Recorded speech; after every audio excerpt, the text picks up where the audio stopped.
नमस्कार दर्शक बंधु मु आउ एक नुआ भिडियो आपको स्वागत जनावि। सुभद्रा योजना नहीं आसला बड़ खबर। आज खोलिला नुआ पंजीकरण पुणी खोलिला सुभद्रा योजना पोर्टाल। जो मैंने 20 ରୁ 21 वर्ष में पहुँचले से आवेदन करेंगे। आचरण विधि लगी अंचल को छाड़ी अन्य सब अंचल आवेदन करेंगे। मार्च 31 2025 में जो महिला मानक 21 वर्ष होने आज सुभद्रा पोर्टाल रे आवेदन करेंगे। मार्च 8 से सबू पैसा पाइपर उपमुख्यमंत्री प्रभाती परिडा।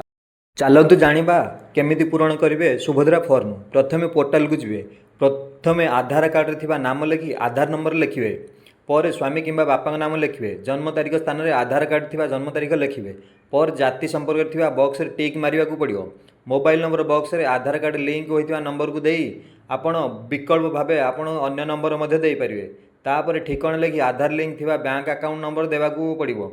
पर पृष्ठ थिबा योग्यता मानदंड आधारित एक घोषणापत्र को निजे आवेदनकारी दस्तखत करी आवेदन करेंगे। फॉर्म फिलअप पर यह निजर आधार कार्ड बैंक पासबुक और राशन कार्ड फोटोकॉपी दे ऑनलाइन रे सुभद्रा पोर्टाल रे आवेदन करेंगे। आवेदन कर सारिया पर ग्रहण पत्र आनिया जमी न भूलती जो आपण आवेदन पत्र नंबर रही वेब पोर्टाल www.subhadra-odisha.government.in रे समस्त तथ्य उपलब्ध रहिबो। सुभद्रा योजना संबंध में जानापी यही वेब रे पोर्टाल रे समस्त प्रकार सूचना प्रदान करा जायछि। हिताधिकारी योग्यता से अधिकार दायित्व सह बारंबार पचरा जाउथिबा प्रश्न यार उत्तर यही वेब पोर्टाल रे उपलब्ध अछि। सुभद्रा योजना संबंधी कौन नुआ घोषणा महिला माने यही वेब पोर्टाल रे पाई परिबे।